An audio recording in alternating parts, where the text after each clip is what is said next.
أعوذ بالله من الشيطان الرجيم. بسم الله الرحمن الرحيم. قل هل يستوي الذين يعلمون والذين لا يعلمون؟ آئیے ہماری چینل میں آپ سبھی کا خیر مقدم ہے۔ نحمده ونصلي على رسوله الكريم اما بعد اعوذ بالله من الشيطان الرجيم بسم الله الرحمن الرحيم وإن طائفتان من المؤمنين اقتتلوا فأصلحوا بينهما فإن بغت إحداهما على الأخرى فقاتلوا التي تبغي حتى تفيء إلى أمر الله فإن فاءت فأصلحوا بينهما بالعدل وأقسطوا إن الله يحب المقسطين إنما المؤمنون إخوة فأصلحوا بين أخويكم واتقوا الله لعلكم ترحمون۔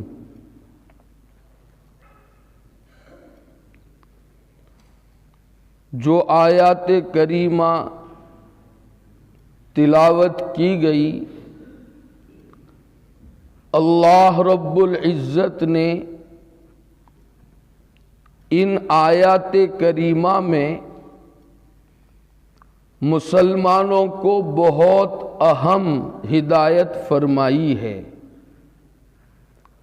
کہ اگر دو مسلمان یا مسلمانوں کی دو جماعتیں اگر آپس میں لڑ پڑے، ان میں اختلاف پیدا ہو جائے، تو دوسرے مسلمانوں کو کیا کرنا چاہیے؟ ویسے اللہ رب العزت نے اوپر والی آیات میں جو دو ہدایتیں فرمائی ہے، اگر امت مسلمہ ان پر عمل کر لے تو آپس میں جھگڑے اور اختلاف کی نوبت ہی نہ آئے۔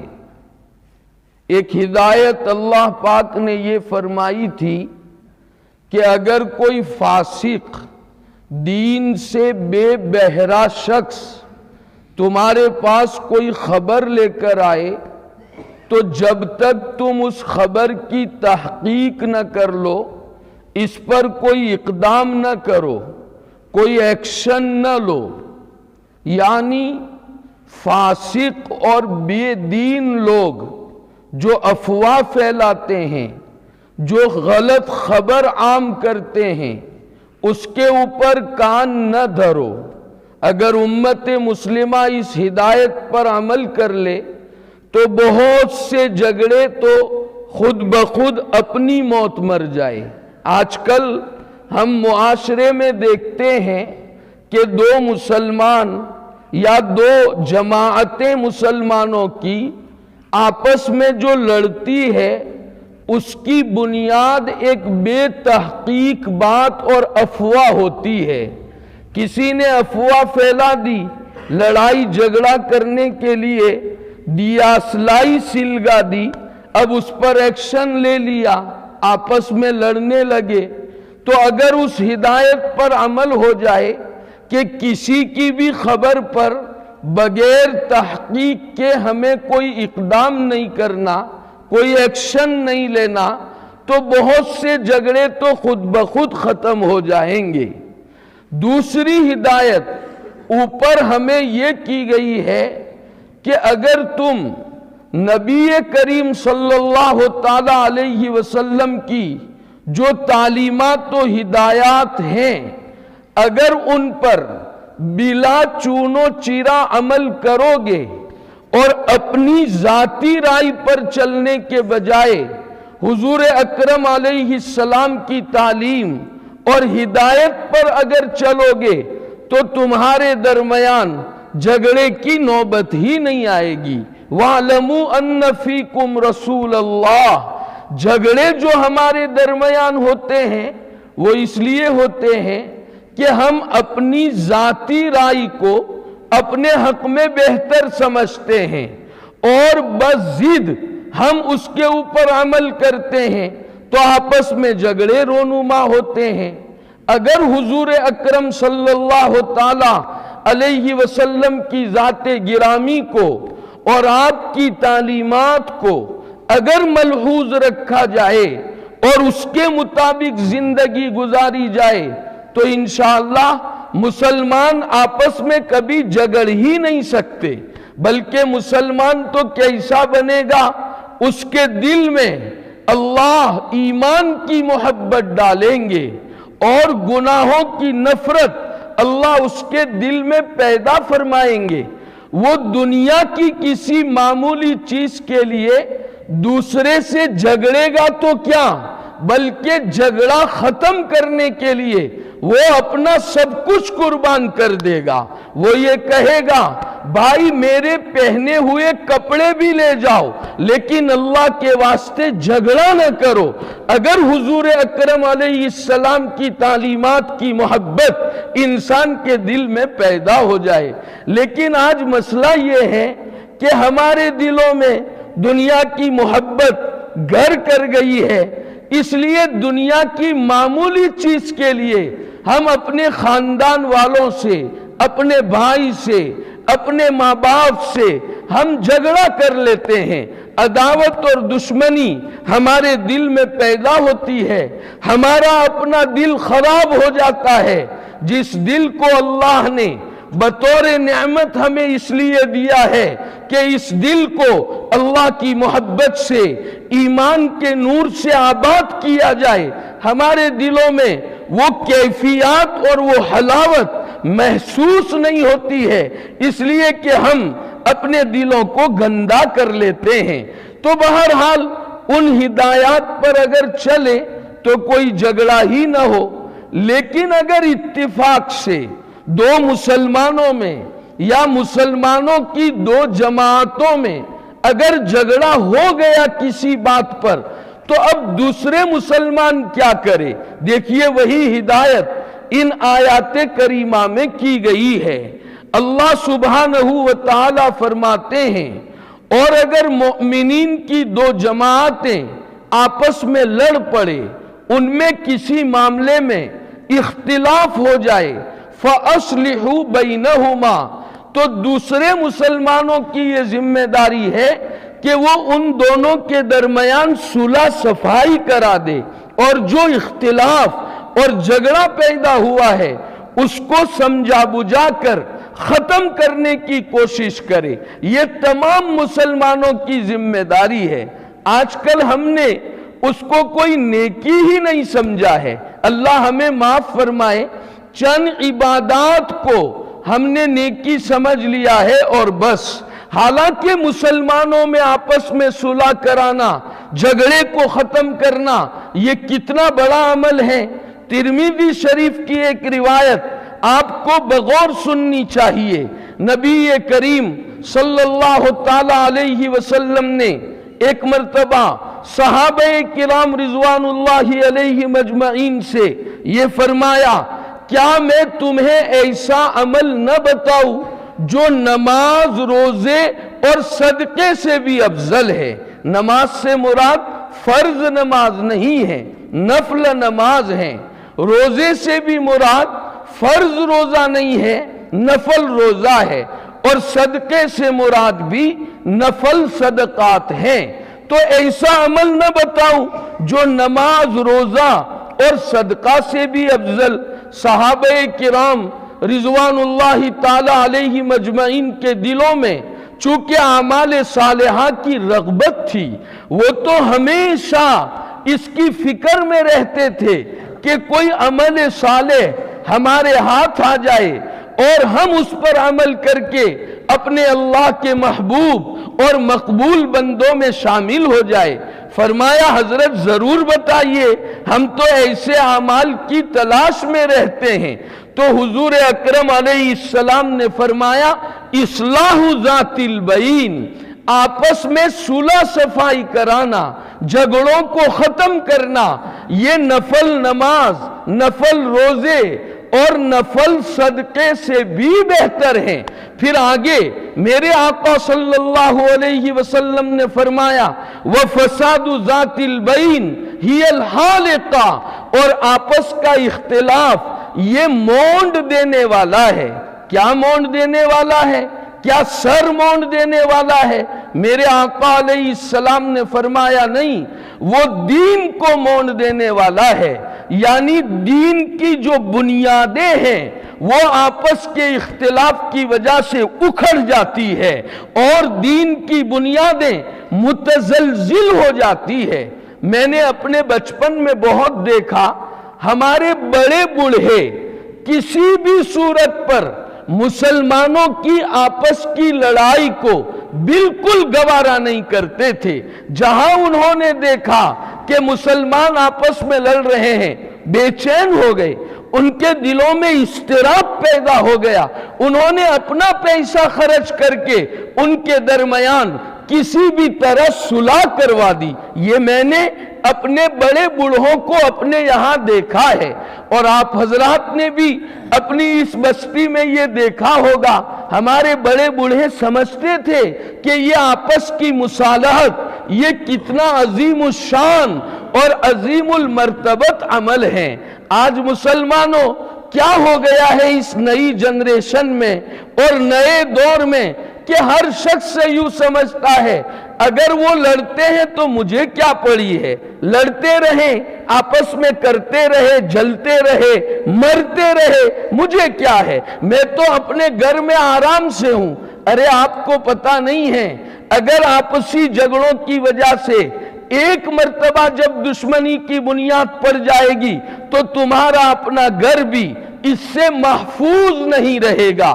اس لیے مصالحت والے عمل کی رغبت ہمارے اپنے دل میں ہونی چاہیے، یہ بہت ضروری عمل ہے۔ میں گزارش کرتا ہوں اہل ٹنکاریہ سے کہ آپ مل بیٹھ کر ایک جماعت تشکیل دے مستقل، جس میں علماء بھی ہو، بڑے بوڑھے بھی ہو، نوجوان بھی ہو، سمجھدار بھی ہو، ایک جماعت تشکیل دے جس کی نظر آپس کے جھگڑوں پر ہو کہ وہ ہمیشہ دیکھتے رہے کہ کون سے گھر میں جھگڑے پیدا ہوئے ہیں اور کس بنیاد پر یہ جھگڑے ہو رہے ہیں، اور جب تک مصالحت نہ کرائے وہ چین نہ لے۔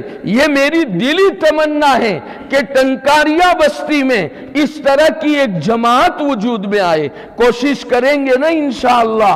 تو اللہ رب العزت نے فرمایا فَأَصْلِحُوا بَيْنَهُمَا، تم آپس میں صلح کرا دو اور بھرپور کوشش کرو کہ دونوں فریق کو بات سمجھ میں آئے اور وہ دونوں پھر متحد اور ایک ہو جائے۔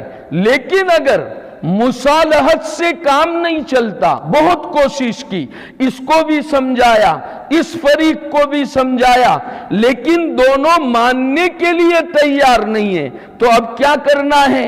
فَإِن بَغَتْ إِحْدَاهُمَا، پس اگر ان میں کی ایک جماعت زیادتی کرے، ظلم کرے، فَقَاتِلُوا الَّتِي تَبْغِي، تو جو جماعت ظلم کر رہی ہے تم سب مل کر ان سے لڑو، یعنی اپنی طاقت کے ذریعے سے، طاقت کا استعمال کر کے لڑائی جھگڑا ختم کرو۔ پہلے تو صلح کرانی ہے، سمجھانا بجھانا ہے، ٹھیک ہے سمجھ جائے بہت اچھا، اگر نہیں سمجھتا ہے تو جو فریق ظلم کرتا ہے اپنی طاقت کا استعمال کر کے اس کو ظلم و زیادتی سے روکو۔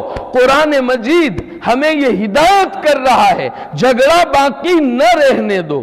اچھا، کس کو ہمیں روکنا ہے؟ جو ظلم کرتا ہے اس کو، جو حق پر ہے اس کا ہمیں ساتھ دینا ہے، اور جو زیادتی اور ظلم کر رہا ہے اپنی طاقت سے اس کو ظلم سے ہمیں دور رکھنا ہے۔ تو بہرحال قرآن یہ بتا رہا ہے کہ سب سے پہلے تمہیں یہ دیکھنا ہے حق پر کون ہے اور ظلم کس کی طرف سے ہو رہا ہے، یہ دیکھنا ہے۔ آج کل تو اللہ معاف فرمائے ہماری ذہنیت بدل گئی ہے. ہم کیا دیکھتے ہیں؟ قبیلہ دیکھتے ہیں، خاندان دیکھتے ہیں، رنگ دیکھتے ہیں، نسل دیکھتے ہیں، برادری دیکھتے ہیں. ہماری برادری کا جو آدمی ہے اس کا ہم ساتھ دیتے ہیں، حالانکہ وہ تو ظالم ہوتا ہے. مسلمانوں، یہ تو جاہلیت کا طریق ہے. نبی کریم صلی اللہ تعالی علیہ وسلم نے صاف فرمایا، میں نے جاہلیت کے اس طریق کو اپنے پیروں کے نیچے روند ڈالا ہے. بدقسمتی سے ہم مسلمانوں کے اندر بھی آج یہ تصور جاہلیت کا پیدا ہو گیا ہے. میرے خاندان کا آدمی ہے، میں اس کا ساتھ دوں گا، اب وہ چاہے ظالم ہی کیوں نہ ہو. پتہ ہوتا ہے ہمیں کہ یہ ظالم ہے، پھر بھی ہم اس کا ساتھ دیتے ہیں اور مظلوم کے اوپر ہم اور زیادتی کرتے ہیں. قرآن مجید کہتا ہے یہ نہیں، بلکہ تمہیں یہ دیکھنا ہے کہ کون حق پر ہے اور کون ظلم کرتا ہے. جو ظلم کر رہا ہے اس کے ساتھ تمہیں ایکشن لینا ہے اور اپنی طاقت کا استعمال کر کے اس کو ظلم سے روکنا ہے. نبی کریم صلی اللہ تعالی علیہ وسلم نے ایک روایت میں ارشاد فرمایا ہے، لا حلف فی الاسلام، اسلام میں اس قسم کے معاہدے نہیں ہیں جو زمانے جاہلیت میں ہوتے تھے. زمانے جاہلیت میں یہ معاہدہ ہوتا تھا کہ ایک قوم دوسری قوم سے یہ کہتی تھی کہ ہم ہر حال میں تمہارا ساتھ دیں گے، اگر تمہارا کسی سے جھگڑا ہوگا تو چاہے تم ظالم ہو ہم تمہارا ساتھ دیں گے. حضور اکرم صلی اللہ تعالی علیہ وسلم نے بہت سختی کے ساتھ اس سے منع فرمایا ہے. بخاری شریف میں حضرت امام بخاری رضی اللہ تعالی عنہ نے ابواب المناقب میں ایک باب قائم فرمایا ہے، باب ما ینہا من دعو الجاہلیہ. وہاں ایک روایت نقل فرمائی ہے کہ ایک مرتبہ حضور اکرم صلی اللہ تعالی علیہ وسلم غزوہ مریسیع سے واپس تشریف لا رہے تھے. اس غزوے میں مہاجرین کی تعداد زیادہ تھی اور انصار کی تعداد کم تھی رضوان اللہ علیہم اجمعین. مہاجرین میں سے ایک تفریح باز شخص تھے. بہت سے لوگوں کی طبیعت میں تھوڑا تفریح کا مزاج ہوتا ہے، چلتے چلتے کسی کو چھیڑ دیتے ہیں تاکہ تھوڑا مزہ آ جائے. تو یہ بھی تفریح باز تھے. انہوں نے ایک انصاری کی سرین پر یا تو لات مار دی یا تھپڑ مار دی، جیسا کہ تفریح باز آدمی کرتا ہے. جب یہ ہوا تو انصاری صحابی کو پسند نہیں آیا، اس لیے کہ تفریح بھی ہر شخص کو پسند نہیں آتی. دیکھنا چاہیے کہ تفریح سے اس کو تکلیف تو نہیں ہوگی. ہم ہر کس و ناقص کے ساتھ تفریح اور مذاق کرتے ہیں، اس سے بھی دشمنیاں جنم لیتی ہے. تو بہرحال انصاری صحابی کو یہ پسند نہیں آیا تو انہوں نے پکارا، یا للانصار، او انصار میری مدد کے لیے آ جاؤ. جب یہ انہوں نے پکارا تو مہاجر صحابی نے فرمایا، یا للمہاجرین، او مہاجرین میری مدد کے لیے آ جاؤ. نبی کریم صلی اللہ تعالی علیہ وسلم نے خیمے میں یہ سنا تو اپنے خیمے سے باہر تشریف لائے اور فرمایا، ارے یہ کون سا بدبودار نعرہ ہے؟ یہ تو جاہلیت کا نعرہ ہے کہ یہ اپنی قوم کو اور یہ اپنی قوم کو مدد کے لیے طلب کرتا ہے. ہم مسلمانوں کو تو یہ نہیں کرنا، ہمیں تو ظالم کا ہاتھ پکڑنا ہے اور مظلوم کا ساتھ دینا ہے، چاہے وہ ہمارے قبیلے، ہمارے خاندان کا، ہماری برادری کا، ہماری زبان بولنے والا ہو یا نہ ہو. یہ اہم ہدایت ہے، اس کو اچھی طرح اپنے ذہنوں میں بٹھائیے. پھر یہاں تو قرآن مجید نے یہ فرمایا، جو ظلم کرتا ہے تم سب مل کر اس سے لڑو تاکہ وہ باز آ جائے. یعنی مظلوم کا ساتھ دو، ظالم کا ساتھ نہیں دینا ہے، چاہے وہ کوئی بھی ہو. پھر حضور اکرم علیہ السلام نے ایک عجیب بات بھی ارشاد فرما دی، انصر اخاک ظالما او مظلوما. صحابہ کرام کی سمجھ نہیں آیا کہ حضرت تو فرماتے ہیں اپنے بھائی کی مدد کرو چاہے وہ ظالم ہو یا مظلوم. تو مظلوم کی مدد کرنا تو سمجھ میں آتا ہے، ظالم کی مدد کا کیا مطلب؟ نبی کریم صلی اللہ تعالی علیہ وسلم نے فرمایا ظالم کی مدد یہ ہے کہ اس کو ظلم سے روکو، اس کا ہاتھ پکڑو، اس کو سمجھاؤ بھائی یہ ظلم تجھے جہنم میں لے جائے گا، یہ ظلم تجھ پر اللہ کی لعنت اور اس کا غضب برسائے گا، اس لیے ظلم سے باز آ جا. یہ ظالم کی مدد ہے. بہرحال قرآن کہتا ہے کہ اگر مصالحت سے کام نہ چلے تو جو گروہ ظلم اور زیادتی کرتا ہے تم سب اپنی طاقت کا استعمال کر کے اس کو روکنے کی کوشش کرو. حتی تفیء الی امر اللہ، یہاں تک کہ وہ اللہ کے حکم کی طرف لوٹ آئے. جب سب ایک ہو کر ظالم سے لڑیں گے تو ظاہر بات ہے ان کی چلنے والی نہیں ہے، وہ اپنے ہتھیار ڈال دیں گے اور مصالحت کے لیے تیار ہو جائیں گے. اب جب مصالحت کے لیے تیار ہو تو تمہیں کیا کرنا ہے؟ فَأَصْلِحُوا بَيْنَهُمَا بِالْعَدْلِ وَأَقْسِطُوا، کہ جب وہ زیادتی کرنے والی جماعت اپنی زیادتی سے باز آ جائے تو اب دونوں فریق کے درمیان تم انصاف کے ساتھ صلح کرا دو. کیا مطلب انصاف کے ساتھ صلح کراؤ؟ دو جماعتیں جب لڑتی ہے تو اجتماعی طور پر ایک جماعت حق پر ہوتی ہے اور دوسری جماعت ظلم کرنے والی اور زیادتی کرنے والی ہوتی ہے، لیکن لڑائی میں جو مظلوم ہے حق پر ہے اس کی طرف سے بھی بعض مرتبہ کوئی نہ کوئی غلطی ہو جاتی ہے تو ان کو بھی سمجھا دو بھائی تم حق پر تھے، تمہارا موقف صحیح تھا، لیکن یہ جو تم نے کام کیا ہے وہ غلط ہے، آئندہ تمہیں ایسا نہیں کرنا چاہیے اور اللہ سے ڈرتے ہوئے تمہیں یہ صلح کرانی ہے. یاد رکھو اگر اللہ کا خوف صلح کے وقت تمہارے دل میں نہیں ہوگا تو تم ایک طرف جھک جاؤ گے. آدمی کو گناہوں سے بچانے والی چیز اگر کوئی ہے تو وہ اللہ کا لحاظ ہے، اللہ کا ڈر اور اس کا تقوی ہے. اللہ ہمارے قلوب کو زیور تقوی سے آراستہ فرمائے. اگر یہ بات سمجھ میں آ جائے اور اس کا استحضار پیدا ہو جائے کہ میرا اللہ مجھے دیکھ رہا ہے تو آدمی کبھی گناہ کر ہی نہیں سکتا. 28ویں پارے میں ایک جگہ اللہ نے ارشاد فرمایا ہے الم تر ان اللہ یعلم ما فی السماوات وما فی الارض ما یکون من نجوى ثلاثة الا هو رابعهم. اللہ نے فرمایا 3 آدمی جب سرگوشی کرتے ہیں تو وہ ایسا نہ سمجھے کہ ہم تنہا ہیں، ان کا چوتھا اللہ ہوتا ہے. اور 4 آدمی سرگوشی کرتے ہیں، 5واں اللہ ہوتا ہے.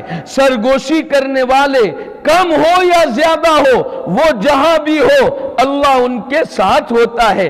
تو اگر اللہ کی معیت کا استحضار ہم سب کو نصیب ہو جائے تو واقعی ہماری بہترین تربیت ہو جائے اور یہ بندہ اس سرزمین پر جنتی ہو کر جینے والا بن جائے. اللہ رب العزت کا تقوی، اس کا دھیان، اس کا استحضار یہ بہت بڑی نعمت ہے. تو بہرحال کہا گیا کہ اگر زیادتی سے باز آ جائے تو پھر انصاف کے ساتھ صلح کرا دو.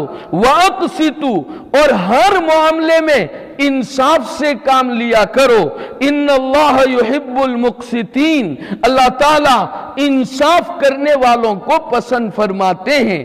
آگے اللہ نے فرمایا انما المؤمنون اخوہ، مومنین آپس میں بھائی بھائی ہے. اس سے ہمیں یہ حقیقت سمجھائی کہ ہمارا جو اخوت کا رشتہ ہے وہ ایمان اور عقیدے کی بنیاد پر ہے، وہ کوئی برادری، خاندان اور نسب کی بنیاد پر نہیں ہے. ہم کلمہ پڑھنے والے سب آپس میں بھائی بھائی ہے.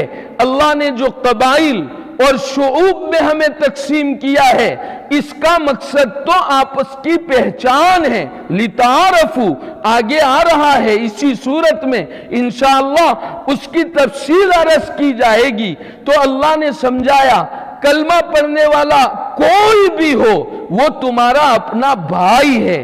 اگر مسلمان یہ سمجھ لے تو وہ کبھی کسی دوسرے مسلمان پر ظلم نہیں کر سکتا اور اس کو کبھی بے یار و مددگار نہیں چھوڑ سکتا. حضور اکرم علیہ السلام نے فرمایا ہے المؤمن اخو المؤمن لا یظلمہ ولا یسلمہ. وہ خود بھی ظلم نہیں کرتا اور اس کو بے یار و مددگار بھی نہیں چھوڑتا. ہر وقت جہاں بھی ہمیں موقع ملے اپنے مسلمان بھائی کے تعاون کا خدمت کا ہمیں اس کو غنیمت سمجھنا چاہیے اور ہر ممکن مسلمان کو فائدہ پہنچانے کی ہمیں کوشش کرنی چاہیے. پھر فرمایا واتقوا اللہ اور تم اللہ سے ڈرو صلح کراتے ہوئے لعلکم ترحمون تاکہ تم پر رحم کیا جائے. اللہ کے ڈر کے ساتھ انصاف سے اگر ہم صلح کریں گے اللہ ہمارے معاشرے پر رحم کا معاملہ فرمائے گا. اور جب اللہ تعالیٰ کی نظر رحمت کسی معاشرے پر پڑ جاتی ہے تو پھر اللہ اس معاشرے کو دوسروں کے لیے نمونہ بناتے ہیں. بہرحال جو فریق زیادتی کرتا ہے ہمیں اس سے لڑنا ہے اور مظلوم کو ساتھ دینا ہے. لیکن یہ کب ہے یہ بھی سمجھ لو جب ہم پر حق واضح ہو جائے. تب دو مسلمان آپس میں لڑتے ہیں یا مسلمانوں کی دو جماعتیں آپس میں لڑ رہی ہے, ہم نے غور کیا لیکن ہمیں سمجھ نہیں آیا کہ کون حق پر ہے اور کون ظلم کرتا ہے, تو اس وقت شریعت کی تعلیم یہ ہے کہ ہم دونوں جماعتوں سے اپنے آپ کو علیحدہ کر لے. اسی کا نام فتنہ ہے. یہ جو فتنہ ہم سنتے رہتے ہیں, فتنے کا مطلب یہی ہے مسلمانوں میں خانہ جنگی ہو, آپس کے جھگڑے ہو اور حق نہ واضح ہوتا ہو کہ کون حق پر ہیں. حضور اکرم علیہ السلام نے فرمایا فَاعْتَزِلِ الْفِرَقَ كُلَّهَا تو تمام فرقوں سے اپنے آپ کو الگ کر لے. بلکہ ایک روایت میں حضور اکرم علیہ السلام نے یہ بھی فرمایا ایسے فتنے کی طرف تو جھانک کر بھی مت دیکھ, اس لیے کہ اگر دیکھے گا تو وہ فتنہ تجھے اپنے اندر شامل کر لے گا اور تو اپنے مسلمان بھائیوں پر ظلم کرنے والا بن جائے گا. بہرحال ایک اہم ہدایت, معاشرے کی ایک اہم ضرورت ان آیات میں بیان کی گئی ہے. اللہ رب العزت ان آیات کے مطابق ہمیں عمل کرنے کی توفیق عطا فرمائے کہ ہم اولاً تو جھگڑا ہونے ہی نہ دے, اپنا سب کچھ قربان کر دے. ارے کیا لے کے انسان اس دنیا سے جائے گا؟ جب بھی آدمی دنیا سے جائے گا خالی ہاتھ جائے گا. اور مجھے تو حیرت ہوتی ہے کہ دنیا کے لیے ایک مسلمان دوسرے مسلمان سے جھگڑتا ہے, وہ کیا مسلمان بھی ہے؟ ہمارے حضرت مولانا اسماعیل صاحب بھوٹا دامت برکاتہم العالیہ ہمارے درمیان تشریف فرما ہے. ہمیں ایک مرتبہ فرمایا کہ مولانا میں کبھی دنیا کے معاملے میں کسی سے نہیں جھگڑا ہوں, الحمدللہ. یہ کوئی معمولی نیکی ہے؟ مجھے یہ فرمایا حضرت مولانا نے اور میں نے سنا, اور الحمدللہ اس عاجز پر بھی اللہ نے بڑا کرم فرمایا. آج تک میں بھی کسی دنیاوی معاملے میں الحمدللہ کسی سے نہیں جھگڑا ہوں. ارے ہم تو آخرت آباد کرنے آئے ہیں.